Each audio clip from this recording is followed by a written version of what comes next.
Paper, news, section. Star news standard, paper. Come on. Section. Hurry up. Star news standard, paper.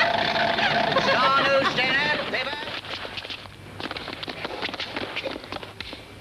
Hey, stop it! No, Albert, you mustn't fight like that. But he started it, Mr. Ward. No, I didn't. Yes, you but did. he's younger than you are.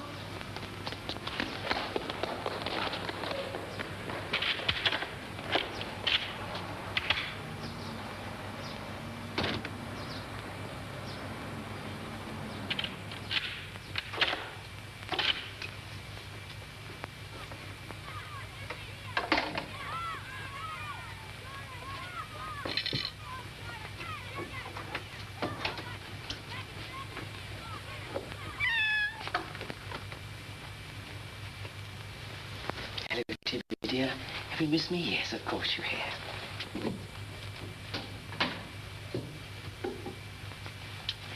Come on. It's nice milk.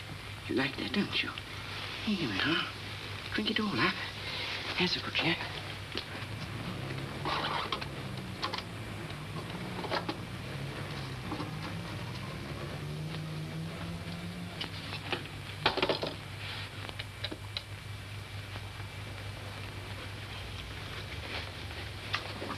That's a good pussy. That put you in very well. Now, drink it up. And if you don't drink it up, you know what I'm going to do? I'm going to get a doctor to you. Yes, I am.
Yes, Superintendent? Oh, yes, sir, the Asia Star with munitions for the Far East. Yes, sir, she'll make high water, all right. Swing off right down below. Swing her right. You, Ted Broom. That's me. You want it off, mate. Harry, boys, take over, will you? Okay, Ted. Number 2 holes battened down, and they're almost complete with 1 and 3. That's right, sir.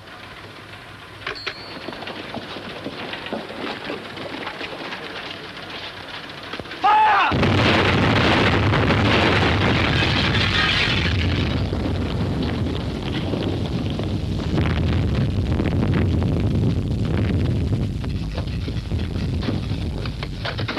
Exchange. Hello, Exchange. Listen. Exchange. Every fire engine and ambulance you can get to Pier 47.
transfusion. Get him away quickly.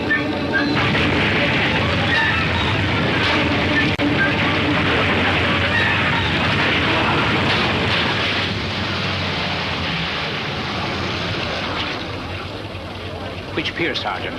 Number 47, sir. Straight ahead.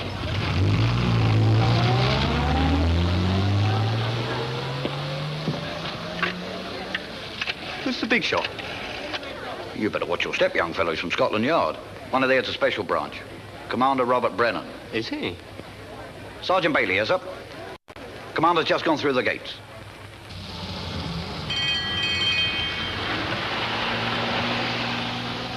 Evening, sir.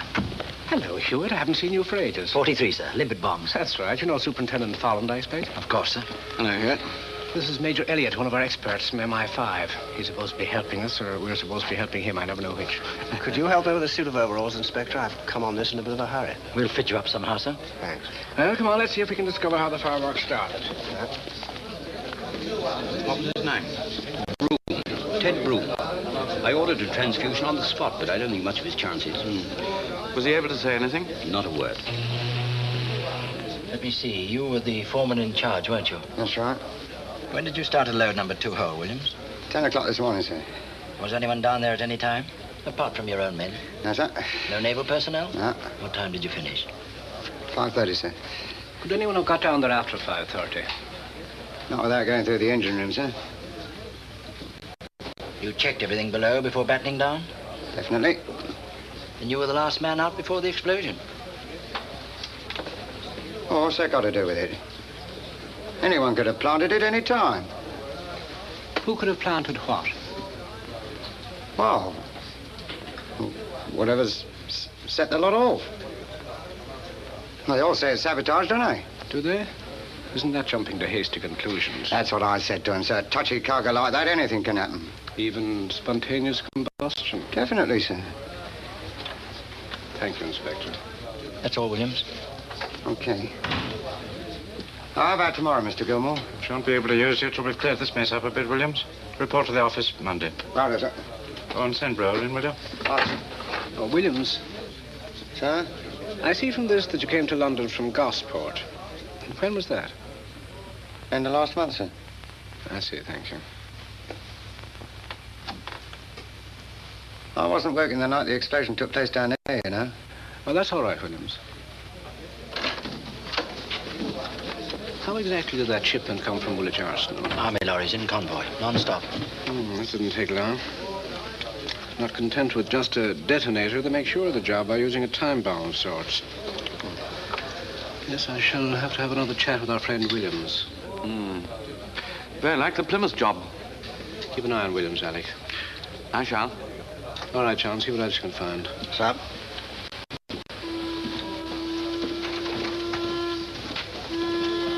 Albert Brewer reporting. Doctor, first class. How are you, Inspector? Hello, Brewer. Haven't seen you for quite a time. How's the missus? Oh, no hard feelings. Haven't touched her since. Good.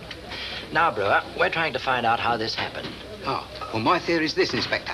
The chances are them cases was left out all last night at the Arsenal in the pouring rain. Now, you've seen an haystack when it's been and got wet, haven't you? It gets itself sort of hot inside, doesn't it? Generates its own heat, see? Well, that's what's been happening to them 6-inch charges. All day long they've been getting hotter and hotter till... Well, what do you get? Spontaneous combustion. No, I never said nothing about that. Look here, let's get back to the old haystack. Now, when an haystack gets wet, the inside starts fermenting like an insinuator, see? It starts fermenting and fermenting, and then it really starts fermenting. Scotland Yard? What are you wanting, please? Yes, I'll put you through. Scotland Yard. Hey.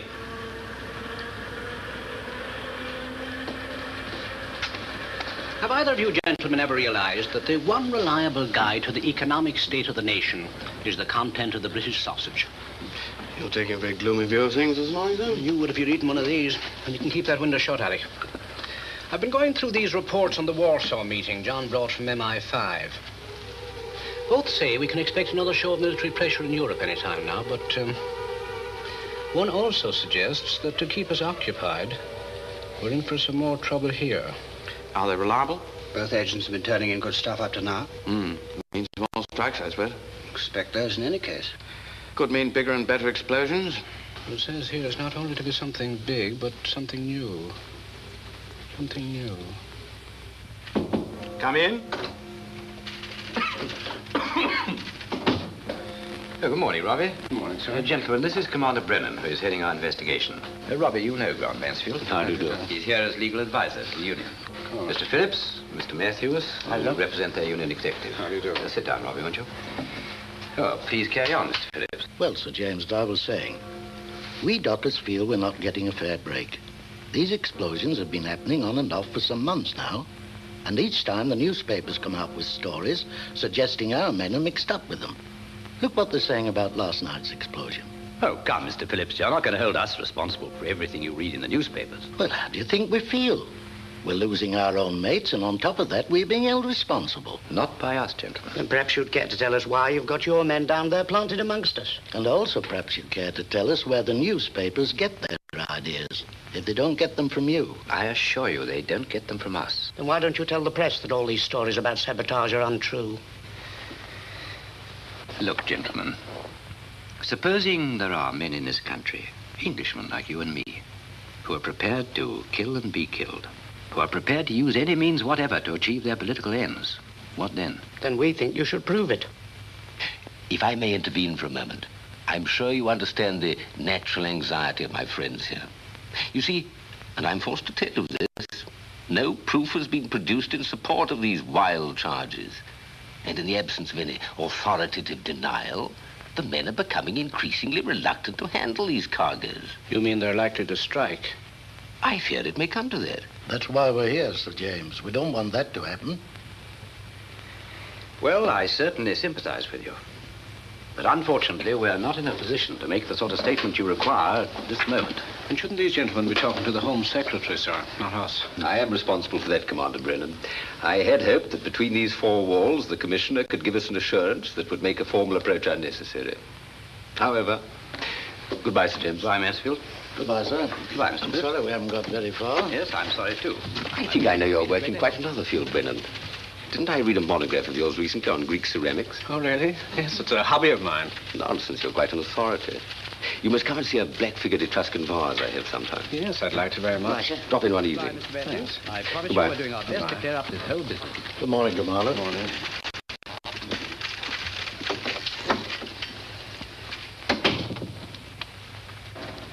You can see their point of view, can't you, Robbie? They're getting a pretty rough deal. Well, could you persuade the minister to have a word with the press and explain the situation? I could, yes. Of course, he's bound to ask what we're doing. Seems to think that all we've got to do is to pull in all these tough thumpers and agitators. If I told him that the people behind this don't go about with political labels tied on them, they wouldn't be used if they did. Tell me, Robbie, what headway are we making? You on to anyone? Here he comes.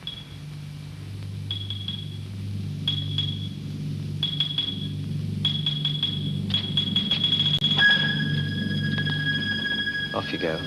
I'll follow you up.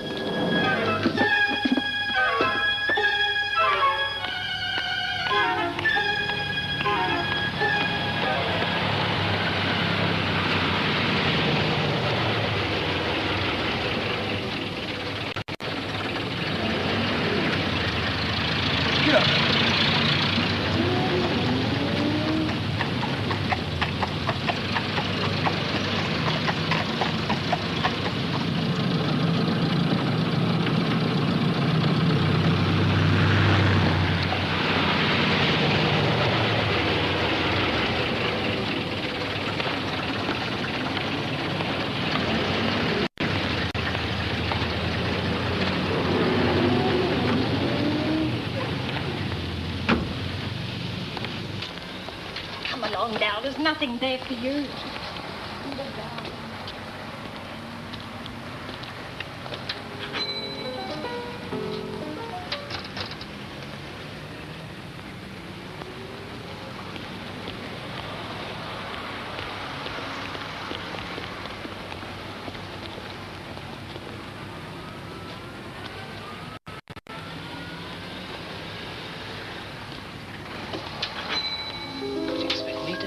Well, you passed the instructions to me, didn't you? You must know someone to...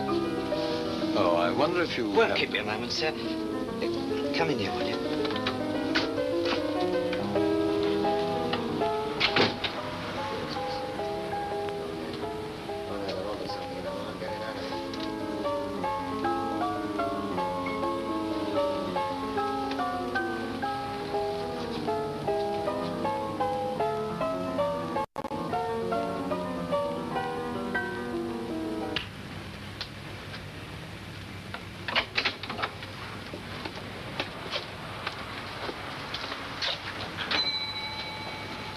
should we do it now? You tell them pronto. I've got to get going.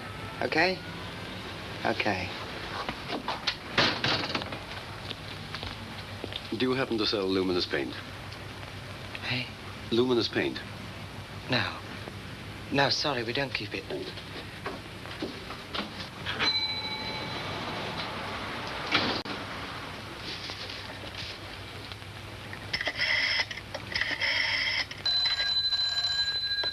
Hello?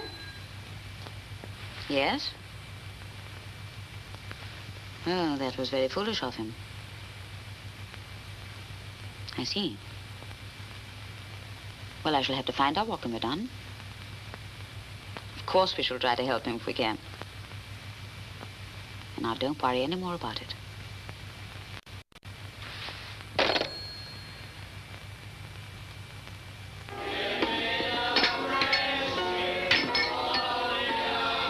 Right. Let's have another one. Right. Wants another scotch. He'd be lucky. Sorry, chum, all gone for tonight. Anything else you fancy? Drop a gin or something? No. Just as well, if you ask me.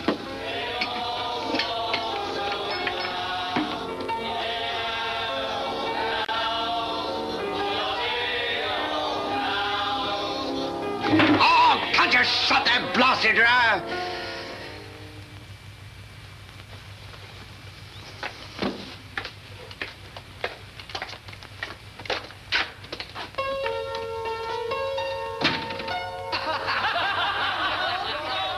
Blimey, we do not get him in this boozer.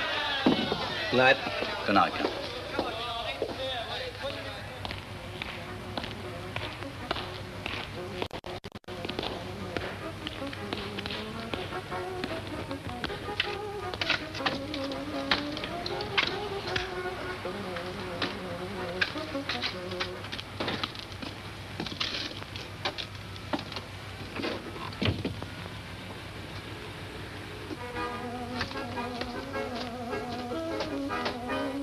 He's back at number 11. Not drunk exactly, but certainly the worse for wear. Benson, I think this is maybe just the time to ask our friend Williams some more questions. We'll be with you in 2 minutes. Come on, Alec.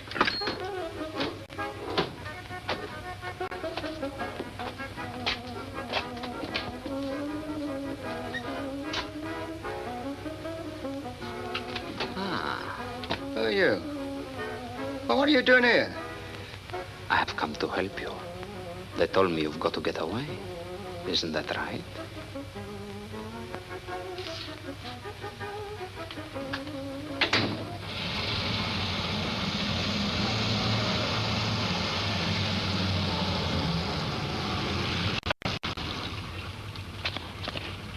This the place? Over the road, sir.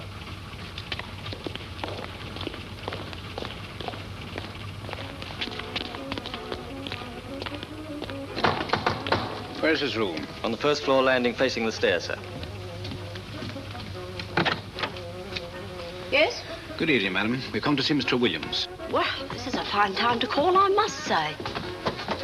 I don't even know if he's come back yet. Anyway, there's a friend waiting for him. Don't have much more of this. Hello.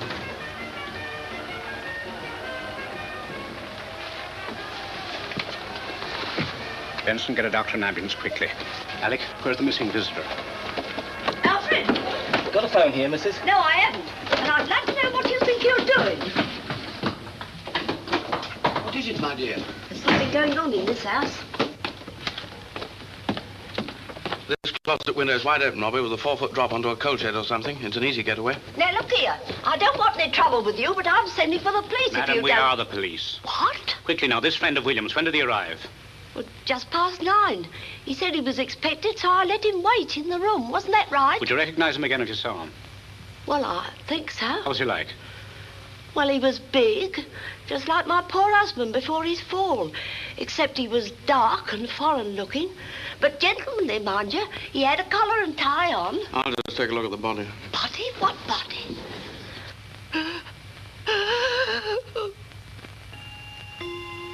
Grant Mansfield demands full statement. Was has reported that the condition of Edward Percy Broom, aged 26, of Netherwood Road, SE, is still highly critical. The casualty list in connection with the docks explosion now amounts to 9 killed and 17 injured. Poor old Ted. Certainly brings it home to you when these things start happening to the chap next door.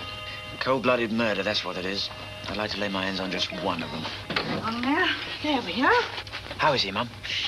Now, up you run in the yard and play, and I'll give you a shout when breakfast's ready. And shut the door. Ted Broom died this morning.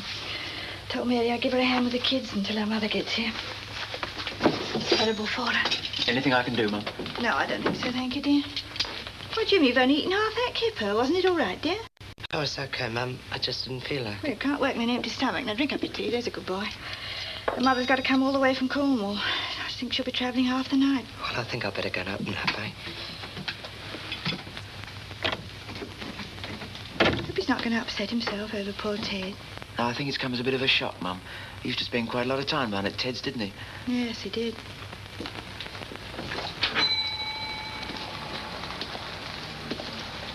Good morning. Good morning. You, Mr. Ellis? That's right. Perhaps you can help us. I wonder if you know a man called Morgan Williams. Williams? Why? Well, the question is, do you or don't you? Look, I'm not here to answer about who I know or who I Mr. don't... Mr. Ellis, we're police officers. Oh. Sorry, I didn't know. Of course not. You do know him? Yes, he's a customer. Oh, yes. Seen him lately? Yes, he was in yesterday. Was he? What for? Oh, he came to pay his radio installment, 4 and 9pence. Do you think we could take a look at the payments book?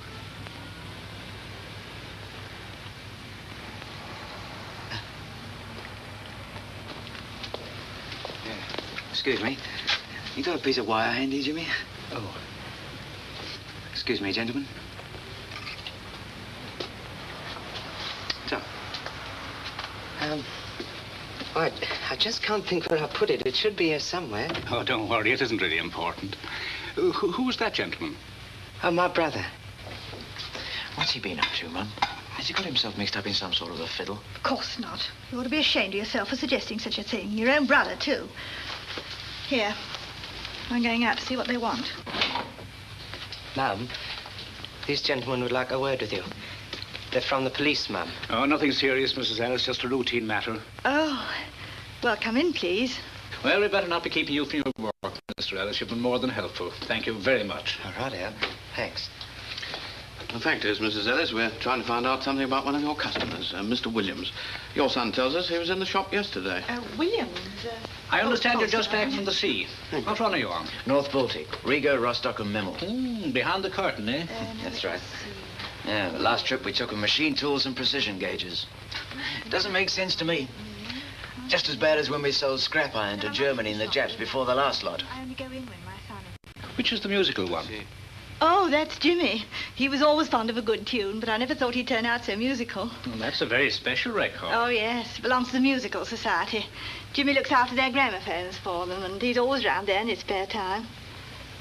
That's the boy's father. He went down in the Athenia. Well, the two boys must be quite a consolation, Mrs. Ellis. Oh, it's a different story now they're both working. But I won't say it hasn't been a bit of a struggle. The pension wasn't much, you know, and growing boys have big appetites. And they're not easy on their clothes either. But it's been worth it. They're both good boys. That's George when he was in the Navy. It's exactly like his father, isn't he? And that's Jimmy in the RAF. He was a wireless instructor. He's always been interested in wireless. By the way, you haven't told us yet why you're interested in this fellow Williams. Oh, haven't we?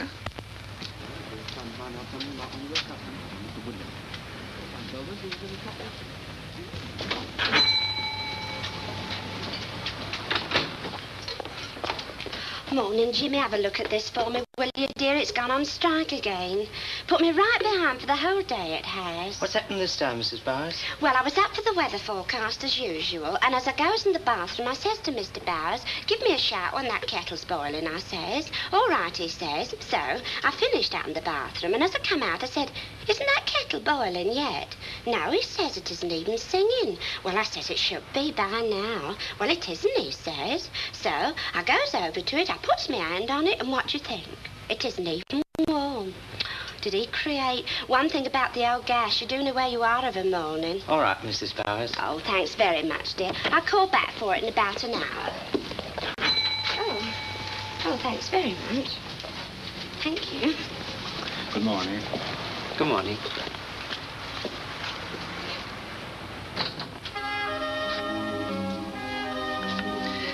Look here, Jimmy, you're going to get yourself into trouble if you go on holding things back. Don't know what you're talking about. If Williams paid the installment on his radio yesterday, why wouldn't you let him see the payments book? I could see it under the counter from where I was standing. The book wasn't important to him. They said so. Don't you be so sure. Everything's important when it's a case of murder. A case of murder? Didn't they tell you? Williams was found murdered last night. And they're looking for the man who did it. That's him. He hadn't got a moustache, mind you. But them eyes and nose is the dead living spit. Are you quite sure, Mrs. Skinner? Well, yes. Almost. If it isn't, it's his double. Thank you so much. I'll take this if I may. Right, sir. What's the story on him? 457811. Shall I be able to go home now? They promised to take me back in a motor. So they shall, my dear. The Rolls Royce is out at the moment, but I dare say you'll be able to put up with the old Daimler, eh? Quite a long story. He's been called a few names in his time, hasn't he? He has. Thank you. Well, according to Mrs. Skinner, it's an old friend of ours, Michael Stringer. Real name Sokolov. Alias DuPont, alias Lever, alias Francini. He was deported in 47, wasn't he? Yes, well, they must have shipped him back with some of that tin crab.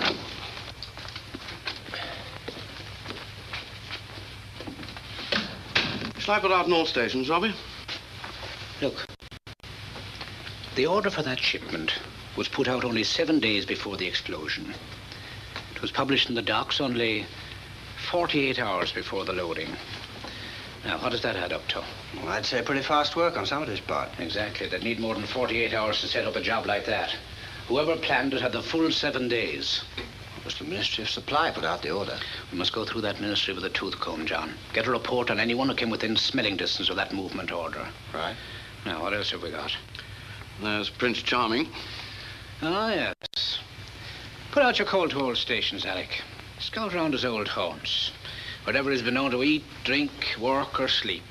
Check up on every bar he's ever leaned on, every room he's ever slept in. Find out about his friends, his enemies, his women. But if you get down to the man himself, don't pull him in. He may lead us somewhere. Is that the lot? Yes. Oh, no. Now, there's the trio for flute, oboe, and harpsichord. Are you fond of music, John? Why? You looking for someone to move the piano? You know how it is. I shall have to ask you to help me there. Don't worry about that. We'll soon find your seconder. We're always glad to welcome a new member. Just sign there, please. We're still quite young, you know. The society, I mean. But honestly, we're already in the forefront of the battle for the really new composers. Sort of musical ginger group, eh? How clever of you. Yes, I suppose we are. Well, come along and I'll find your seconder. Oh, there's Mr. Ward. He'll do it for us. Mr. Ward, will you be an angel and second a new member for us? Mr. Elliot, Mr. Ward. Good evening. Yes, of course I will. How very kind of you. Mrs. Finch Harvey, we have a new member with us this evening. Huh? May I introduce Mr. Elliot, Mrs. Finch Harvey. He's just back from abroad. I know you'll make him feel at home. Of course. How do you do? How do you do? He's back from abroad, eh? We'll have the new recordings after the discussion, Jimmy. Did I give you the playing order? Yes, everything's ready. Here we are, Miss Lorry. Thanks terribly much, Mr. Ward. Not at all. Good evening, Jimmy. Nothing very exciting this evening, is there? I shan't be coming here again.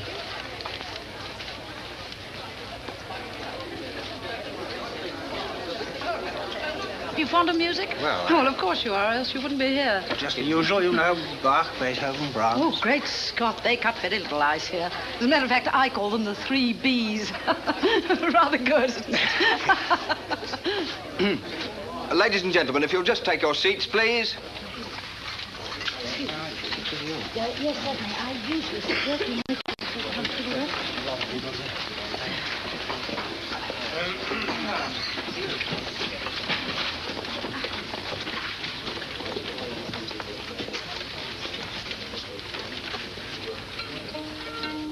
I'm simply dying to hear this, Mr. Rackham, aren't you? But dying, absolutely dying.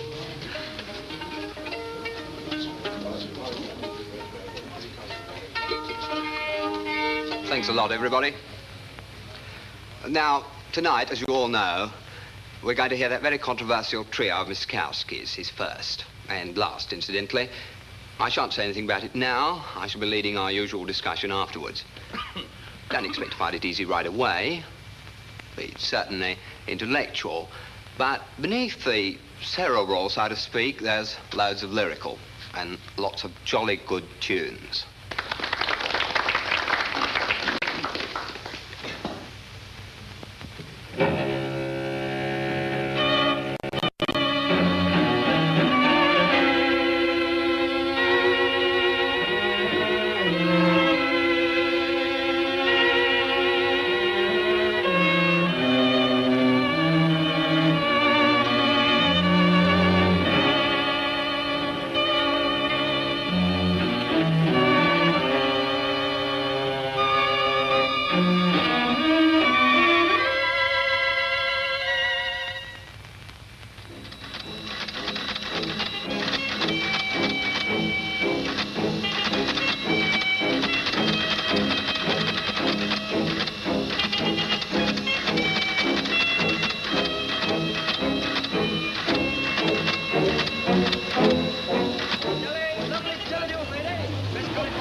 Was coming in here. Oh, I remember him all right. And his girl. They haven't been in here for years. Let's have them cheese rolls up, Elfie, will you? Well, this girl, who was she? I don't know. He called her Annie. I don't know nothing more about her.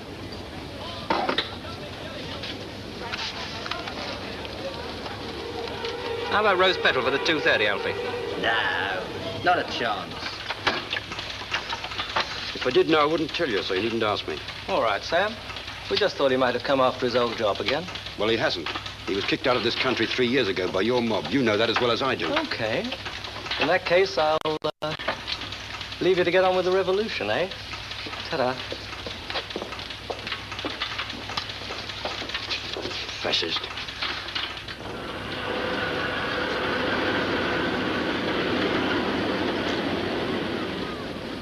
My dear fellow, whatever may have happened, the secrets of my consulting room are still as inviolate as the confessional. Look, Cushman, we're not interested in your secrets. Have you or have you not seen Stringer? That's all. Seen him? Of course I've seen him. Didn't they bring him in here 3.5 years ago with a knife wound under the heart? Pierced the pleura, lung, and pericardium. I pulled him through. Ask him. Ask him. All right, Cushman. Struck off. There's justice for you.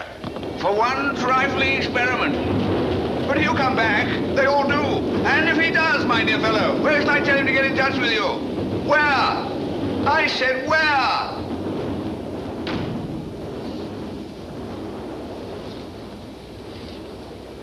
So you knew him, did you? Of course I knew him. They had the top flat across the road. Mind you, I'm not one for washing dirty linen, but I knew they wasn't married because she had letters come addressed in another name, see? What name was that? Oh, now you got me. Wait a minute. Brown. Anna Brown, that was it. Dark, foreign-looking party she was. And she didn't speak with no accent, mind you. Anna Brown. We want to know where she lives and where she works.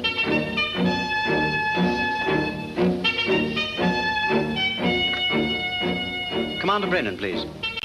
Commander Brennan, we've located the woman Anna Brown, sir. She's working at an art gallery in the West End.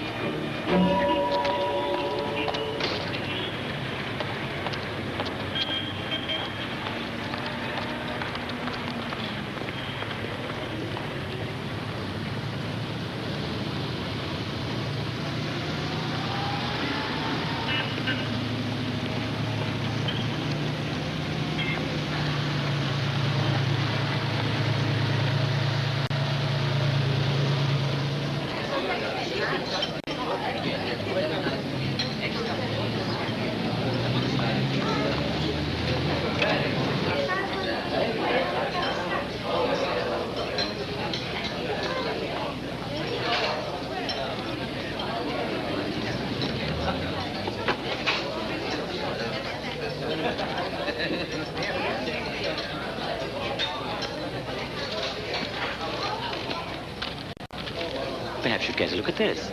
Oh, thank you very much.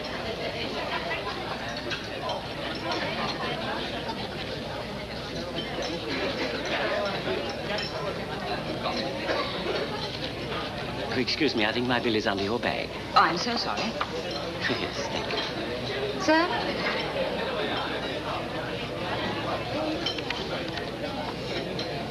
Sorry, I can't wait any longer.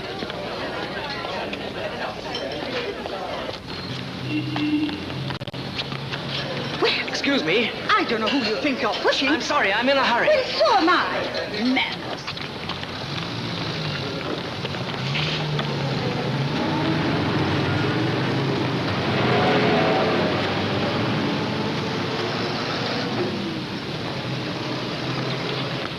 Here, let's have that ticket. I'm sorry, sir. I didn't snap it. Do you mind stepping out? Come on, the last one you took. Here, what is this? Look, you don't want to be pulled in for obstruction, do you? Give me that ticket. Oh, here, take the bleeding lot. That's it. I should have stuck to the barrows. Yes, it's purely a routine checkup, you understand, but I may want another word with you when I've been through your personnel file, all right? Well, you know where to find us. I do. Good afternoon. The memo came through from the ADD this morning. Well, you can't move without something in writing. Mr. Ward! Oh, Mr. Ward! Just the man I wanted to see. I didn't get your money for the tea trolley, did I? Oh, dear. So sorry. I took an early lunch today. Thanks ever so, Mr. Ward.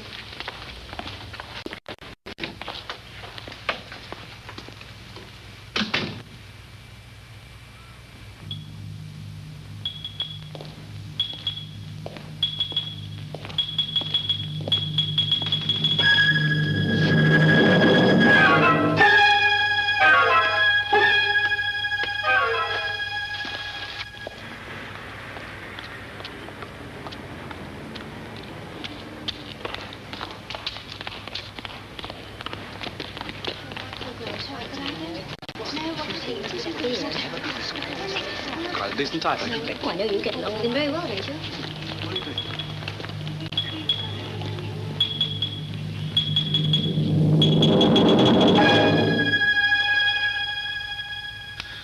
Seems harmless enough. But then a good cover always does. She spent an hour there, then went back to Bayswater. She's got a couple of rooms just off the Queen's Road. We lost the man she spoke to at lunch. Benson, where's that snap? But by a stroke of luck, we got a picture of him. Mean anything?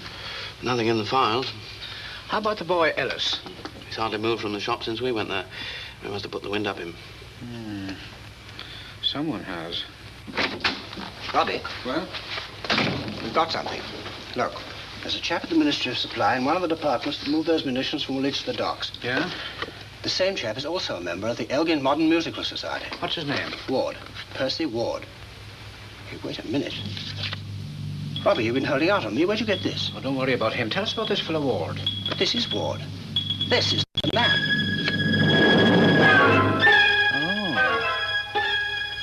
Then I'm happy to tell you that you and Mr. Ward had lunch today with our Miss Brown. Yes, John, I think we have got something.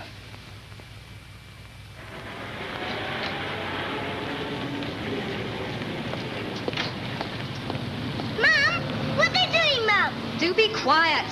But what are they doing, Mum? Oh, somebody's going to get his picture took. I'd like to have some of my constituents in the picture. Any objection? No, sir? Good. Now, who's going to volunteer to be photographed with me? I'll have a go. Oh, don't bring the camera, Ethel. The old man will surprise when he sees it. Come along. We want more than one. Seeing he stood for this new People's Progress Party, he'd done very well to get in, you know. I must say he's been a real friend to the people down here. So could I be on his money. What I mean is, you can go and see him if you want to. Last one, we never set eyes on him. Not from the day we put him in until they shoved him up in the House of Lords. Thanks, sir. All right. Thank you. Thank you. Goodbye. Mum, where are they going to now, Mum? Going home to have their tea, love. Same as what we are. Come on, Alfie.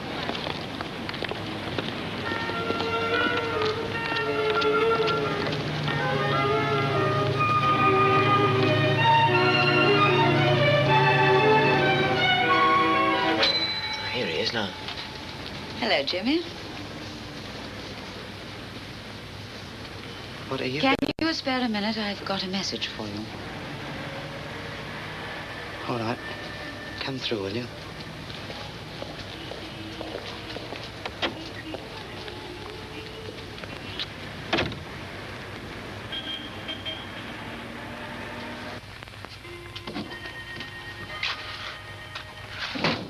back, Mum? She gone? No, they're talking out in the workshop. But I could have sworn he didn't want to see her. She told me she'd come from that music society. But he's given that up. He hasn't been there for weeks. George, I'm worried. That boy's in trouble. I don't know what it is, but he's had something on his mind for a long time now. So what am I to tell them, Jimmy? That you won't be coming to the music society anymore? No. Well, tell them I want to be left alone for a bit. That I've got to think things out. I can't go for the moment. But why, Jimmy? That's what they're going to ask. Why? Because I never bargained for what happened that night.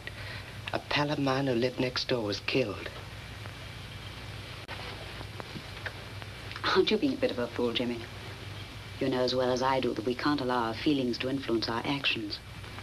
I could feel sorry for your friend if I let myself, except that I know that what killed him might have killed hundreds of those who are fighting with us. You can say that, Anna. You haven't had his kids asking for him. If I had, I should have stopped my ears. But what are you reproaching yourself for? You're fighting to give those kids a better world, a world that isn't rotten with disease and the fear of war. Your friend died a fine death, if you only knew it. And what about Williams? What had he done? He wanted to get away, and we couldn't smuggle him out of the country with the police watching every step he took. You know that, Jimmy. You mean he'd served his turn? He didn't matter anymore? That's just the point. He did matter. He might have destroyed us all. Don't forget where he got the fuses from. But I never knew what they were for when I made them. Not until Williams told me afterwards. It doesn't matter, Jimmy. You didn't have to. All you have to understand is the importance of the movement and the unimportance of those who serve it, and that means us. Then I must have time. There are so many things I've got to get straight. I must have time, I tell you. If you stop working now, Jimmy, it might make them afraid. Afraid? They might think you've changed, Jimmy. That you might talk. But I won't. I swear I won't. I still think the same. I mean about how the world should be. It's all this bloodshed. They must leave me alone just for a bit. They must leave me alone. Jimmy, Mrs. Bars is in the shop. There's something wrong with her kettle again. All right, Jimmy. I'll explain how you feel. I'm sure they'll understand, so don't worry.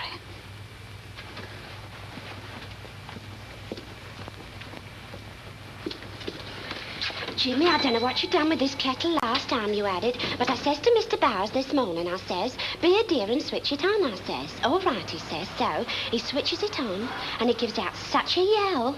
Before you can say Jack Robinson, he's flat on his back with a blue light running up and down his arm.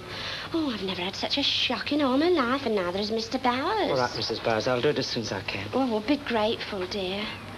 Your mum keeping all right, George? Last time I saw her, I says to myself, well, you're one of the cheerful ones, I says. Mum's okay, thanks.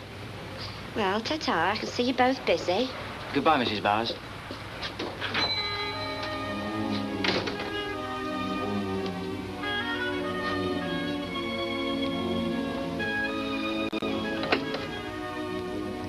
I think you better tell me, hadn't you, Jimmy?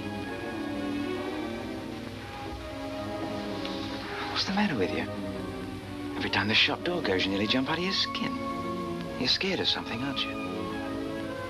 Well, you've been scared before. Remember that time Snotty Turner and his gang were going to beat you up behind the gasworks? I'm on your side, you know. Look here, Jimmy, as far as I'm concerned, you can do exactly what you like. It's Mum I'm thinking about. She's worried stiff about you. She knows you're in trouble. Now, what is it? Come on now, Jimmy, what is it? You keep out of this. You mind your own business. Look here, Jimmy, you're going to tell me. Keep out of it, I tell you. Whether you like it or not. George.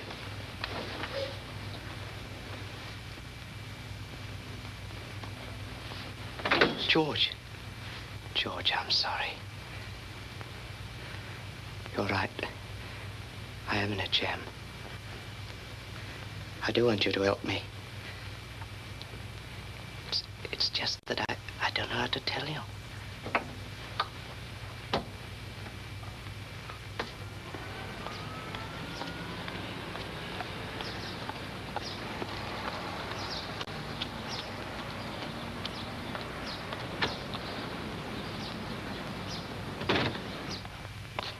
In an establishment of this kind, it's really most inconvenient to telephone was perfectly all right last night. This morning it's quite dead.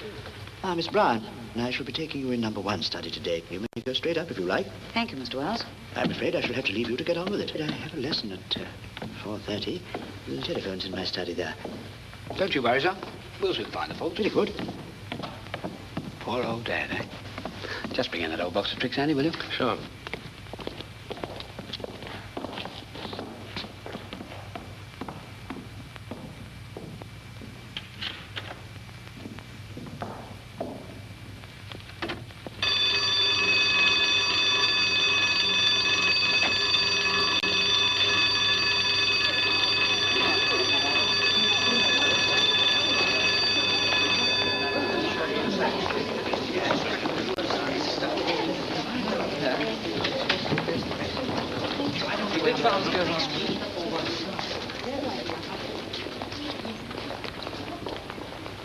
Outpost of Empire, eh? No.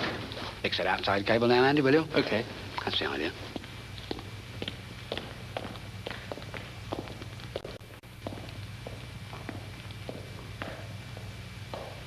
The gas has the following properties. Yes? Any lines or extensions? What? Any telephones in here, sir? No, not in here. Sorry, sir. Now pay attention.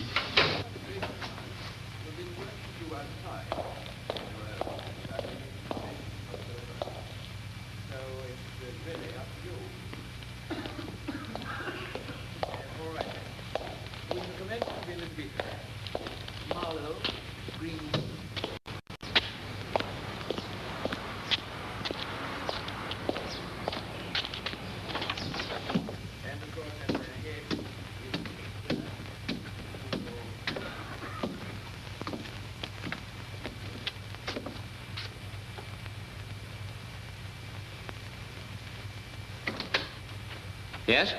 Mind if I just check your telephone, sir? No. Carry on. Thanks very much.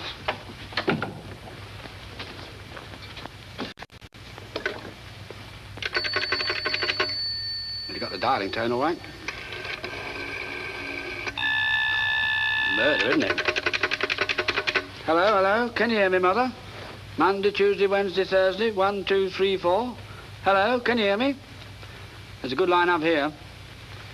I think we found a fault, all right. Well done, Collins. Watch your step now. Trust me. He's onto something.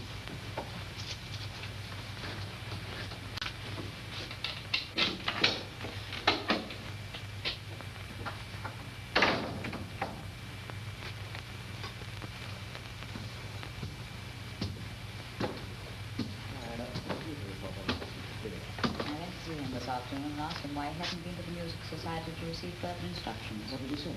He said he wanted time to think things over. Then up in the prison down at the docks, and he was foolish enough to take the responsibility for her playing his own shoulders. You better do something about him, doesn't he start talking? Be quiet, all of you. Let's get this sorted out. You've talked to him, Anna. Do you think he's dangerous? Yes, I do. He's lost his nerve completely. He should never have been given the job in the first place. He's quite unprepared for this sort of work. At the moment, I don't think he's likely to talk because he's too frightened. But whether we can take that risk... Well, I say we can't. Of course. Please, let us remember our democratic discipline. Can I say something? Carry on. Look, what's the picture? 3 weeks ago, I was working on my own. I only knew 2 others in the whole organization. That goes for everyone else. Now, because of this new plan, we've all been brought together. I know everyone, and everyone knows me. One false move from any one of us, and we're all behind bars, if nothing worse. He's quite right. We can't afford to take the risk. The boy Ellis is a criminal traitor, and that's how we should treat him. Would you call him a criminal traitor? I used to have thought petty bourgeois deviation. Why bring that point up? I can tell you that the party has never been satisfied that Ellis had the correct political approach to our problem. And for that reason, he has never even been considered in connection with the present plan. He knows nothing and nobody, except Anna and one other. However, the final decision will not be taken by us. It will be taken by someone else.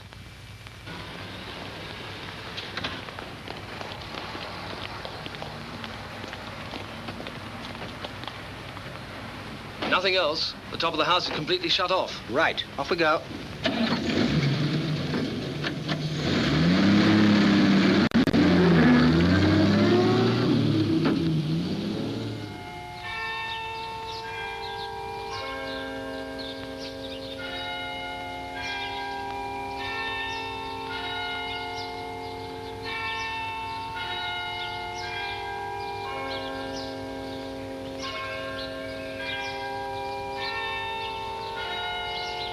Hello.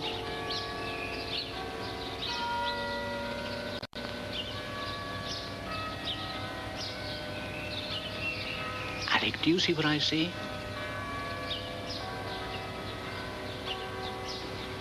Why, it's that MP fellow, Grant Mansfield. You keen on politics, Alec? Because if what I'm thinking is right, there's going to be a constituency looking for a new member very shortly. I haven't been able to sleep, not for weeks, thinking about it. I know I've been a fool. I've known that ever since the night Ted Broom got it. What had you got to do with Ted Broom? I made the fuses for him. Out there in the workshop. That's what they got me working on in the end. I made 2 or 3. Jimmy. How long have you been working for these people? How did it all start? It was just before I came out of the RAF. There was a chap in our barrack room.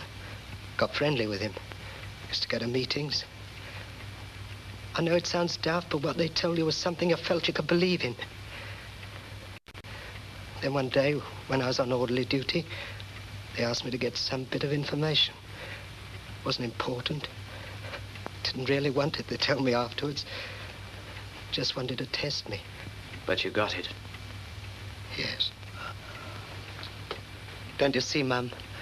They said those who wanted a world without wars would have to fight for it. That it couldn't come just by voting. Don't you see, Mum? No, I don't see, Jimmy. I don't understand how you could think like that after all we've tried to do for you. The way you've been brought up. That's just it, Mum. The way I've been brought up has meant nothing but struggle for you. To keep us on at school meant you had to go out and work your fingers to the bone. Every pair of boots we had meant you went without something. Do you think I minded that? I'd go through it all gladly again if I thought you'd grow up straight. The sort of son your dad would be proud of. Well, he didn't declare war on anybody. And what happened to him? What about Ted Broom and all those other poor devils who were killed down at the docks? Who had they declared war on? No. Do you think I don't know? What can we do, George? That's what I've been trying to work out, Mum. But who do we know that can help us? I don't want any help. I've made up my mind now. It's not just you, Jimmy. It's all of us, the whole family. We'd have to get a lawyer. That's the first thing. What would it cost, George? We could raise something on the pension towards it. No. I've made up my mind. I'm going to our MP, this chap Mansfield. I'm going to tell him everything. Ask him what I should do.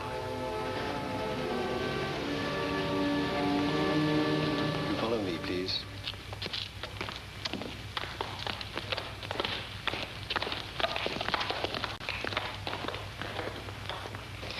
Tell me, what made you come to me with this story? Well, sir, I wanted to get things straight. I thought you'd know the best thing for me to do. I suppose you realize this is a matter for the police? Oh, yes, sir. But I didn't want to get mixed up with them before I'd had some advice. I see. Who else have you discussed this with? No one, sir. What? Oh, but surely you've confided in somebody. Your parents, for example. Well, it's only my mother, sir, and, well, I wouldn't want to worry her with all this. Now, look, I've got to get back to the chamber. Look, Ellis, I'm glad you've come to me, and I'm going to do the best I can to help you. Thank you, sir. Go back now and wait until you hear from me. Talk to no one about this. I'll see that you're looked after. Thank you, sir. Thank you very much.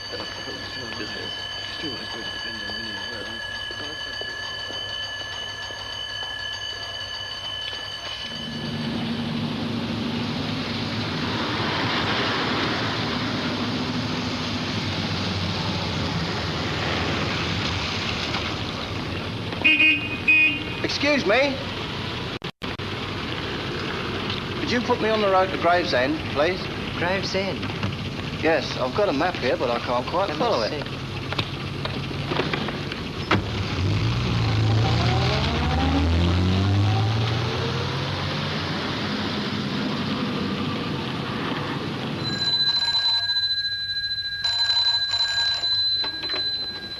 Holland here.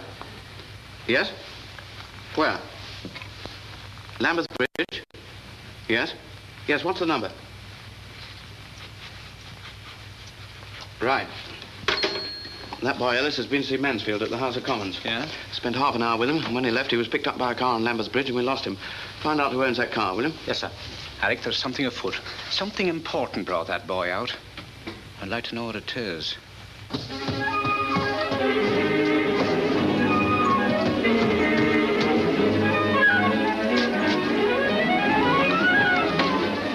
Change the number plates and take the car from London quickly. You bet. Come on. If you wanted to talk, why you did not come and talk to us, huh?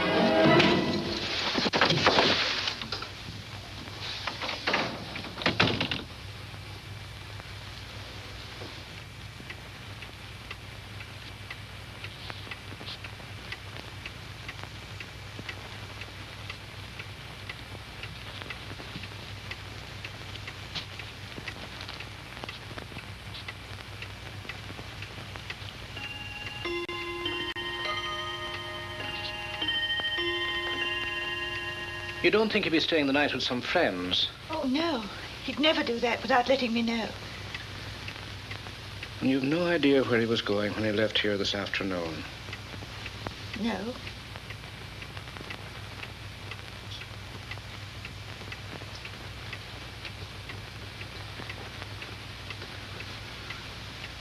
Funny thing, I was glancing through some naval records the other day.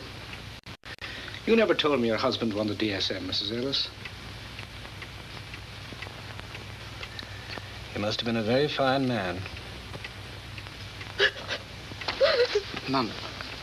Mrs. Ellis, you do know where Jimmy was going this afternoon, don't you? No, I don't. Mum, it's no use. We've got to get this thing cleared up. Yes, we do. No, George, no. Where? He was going to the House of Commons to see our MP. And after that? Straight back here. Are you sure of that? That's what he told us. What was he going to see your MP about? He wanted some advice. He'd been trapped. He'd He'd been trapped into working against the country. But he never meant to. I know he never meant to. Jimmy isn't bad. He'd gone to make a clean breast of everything. To Grant Mansfield? Yes. Oh, but didn't he know? Oh, no, of course he didn't. Now, listen very carefully. From this moment, I'm going to put a guard on this house. I won't hide from you the fact that both of you, as well as Jimmy, may be in considerable danger. If we're to get him back safely, you must do exactly as I tell you. You mustn't leave this house under any circumstances. And if any inquiries are made by, say, Mr. Mansfield, you know nothing, absolutely nothing.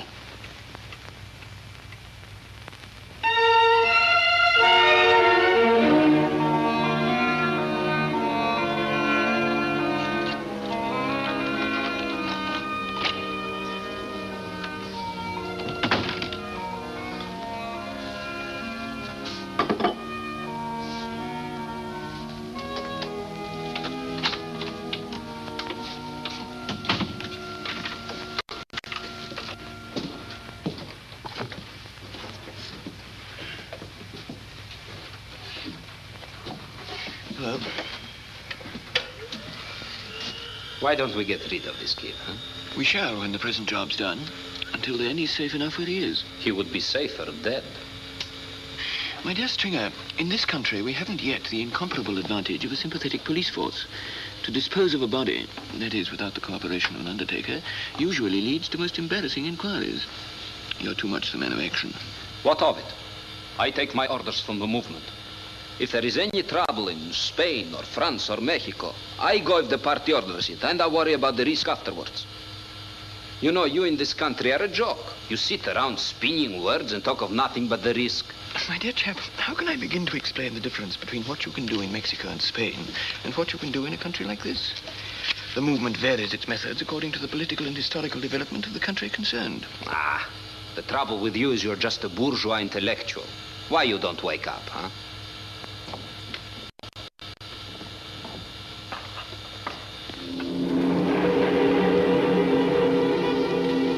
All this ties in with those reports we had from MI5.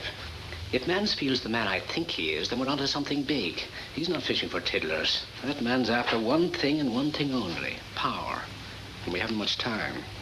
What do you want to do, Robbie? I want to go through Mansfield's house when he's not there. And to be safe, I want a search warrant. Well, I think he might have told me he was going away. I'd have took my kettle to Blatchford's.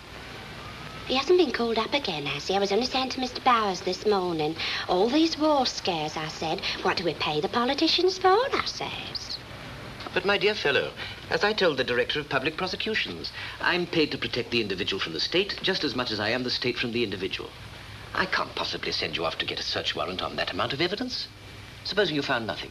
It might cost the government thousands and mean my job. But if the state is to have adequate protection, Minister... Then satisfactory evidence must be produced. No, I'm very sorry, Commissioner.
Further action in Europe is to take place. Plan X-23 has got to be a success. I'm now going to tell it to you in full. We intend to destroy the 8 great power-producing centres in this country. 3 of them are in London, of which Battersea here is our own particular concern. The other 5 are in Glasgow, Liverpool, Manchester, Leeds, and Birmingham. They will be dealt with simultaneously by other groups.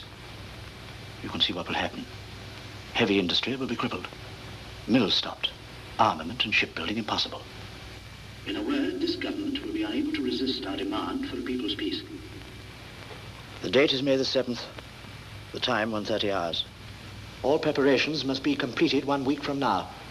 You will then disperse and return to London on May the 6th, that is, the day before the operation. Carry on. Now listen to this very carefully. This is a ground plan of the power station.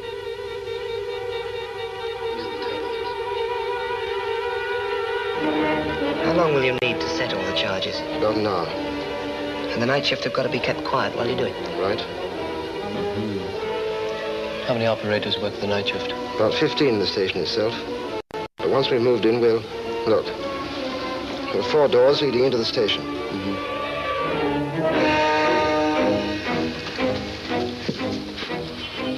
What's this?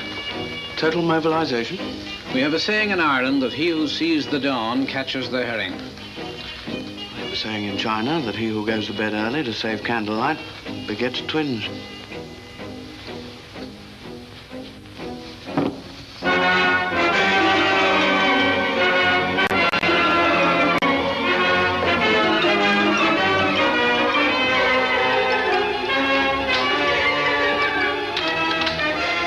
Try it.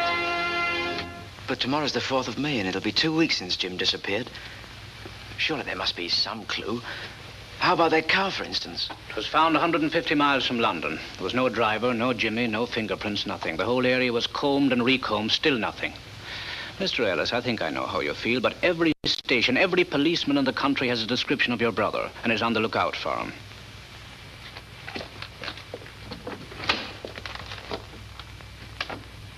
No, Mum.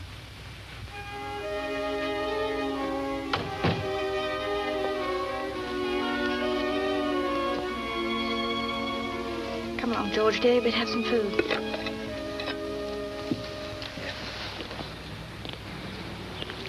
Anything doing? Not a thing.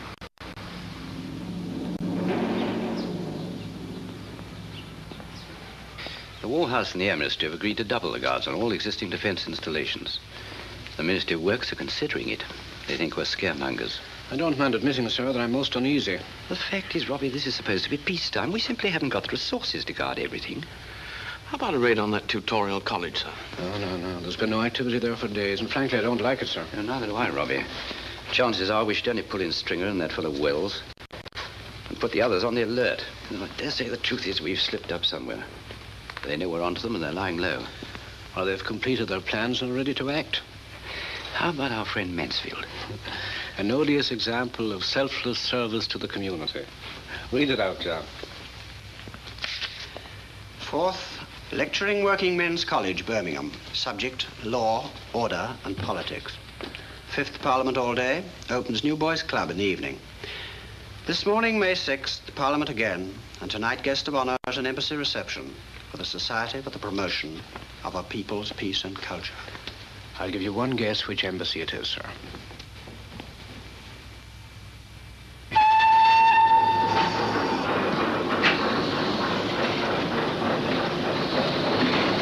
Come on!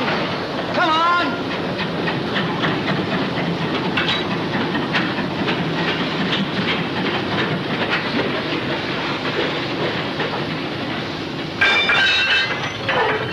You're taking these empties through to Battersea tonight, Jim? Are we? We'll have a cup of tea first. All right, boy.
Stringer! Stringer!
Jock picked it up, too. What do you make of it? Over. Ah, it'll just be a leg pull. Some joker trying to be funny. Over. Ah, well, I hope you're right. Do you think, will the wife be safe enough, eh? Over. Now bother your head, Sandy. Nobody will meddle with her. But all the same, we'd best report it just to be on the safe side. Over. Okay, but I'll leave that to you. Off.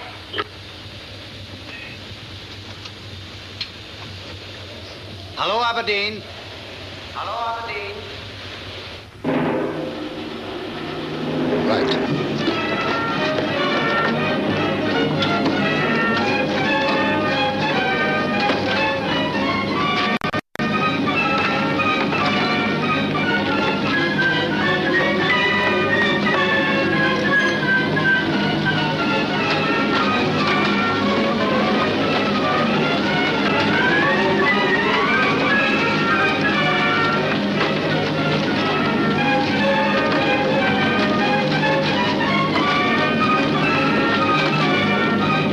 That's right, London. The message states that the attack is timed for 0130 hours. Aye. We're reporting this immediately to Glasgow, Birmingham, Manchester, Liverpool and Leeds.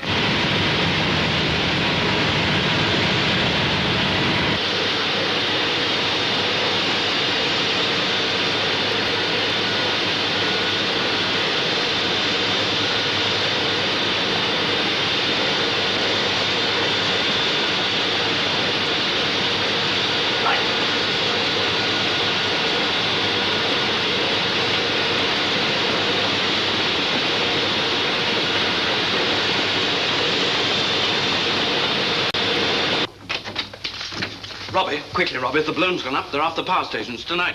What? Aberdeen just reported. Shortwave message interception. Get me Major Elliot, quickly. Power stations, of course, that's it. Communications? Communications. Commander Brennan speaking. I want to call for every available reserve. Issue small arms to a special detail. Hello, All John. patrol Turn cars it, be John, directed to the quickly. following Balloon's areas gone at once.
Well, Inspector? They've got inside, sir. There's been some firing. Are they in strength? Well, sir, they seem to be everywhere. Holland, I want the Home Secretary, quicker than lightning. Right, sir. Inspector, send out a call for all the reserves you can lay your hands on and get this place cordoned off. Elliot, you get inside and see what you can do. Sir?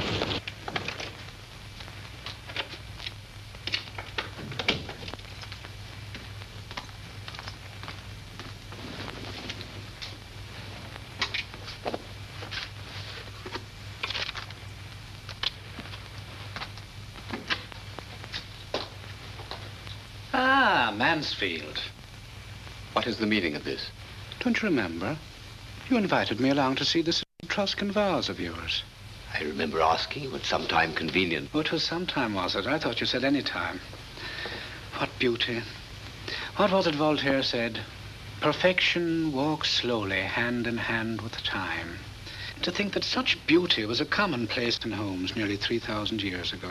Commander Brennan, are you seriously expecting me to believe that you came here at 2 in the morning to discuss the comparative merits of the utility household utensils of ancient Greece with those of today? No. As a matter of fact, I did want to have a little chat with you on another matter. Could we sit down?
History, as in nature, Brennan, we see that survival depends upon strength. You mean force? If you like. All the culture of Athens didn't prevent the armies of Alexander from putting out the lights, did it?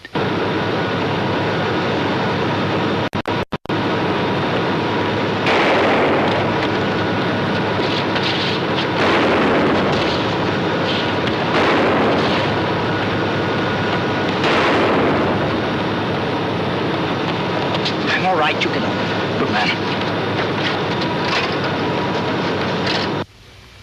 But surely history, and recent history, also shows us, Mansfield, that wherever people have known the light, they don't tolerate the darkness for very long.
But, my dear Brennan, to advocate that power of government should be vested in the people is no crime. Certainly not, but tell me, what would happen to you in that event?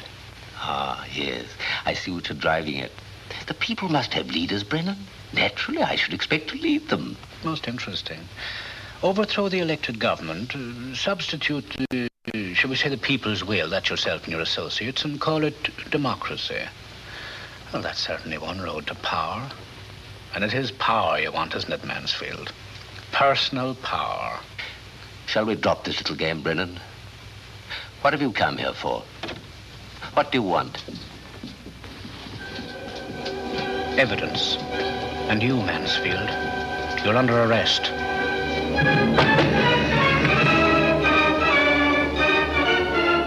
All right, Ward. Head first.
Tom, call the doctor, will you?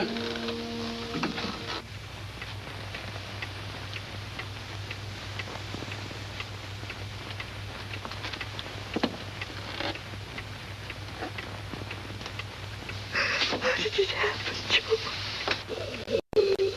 How did it all happen?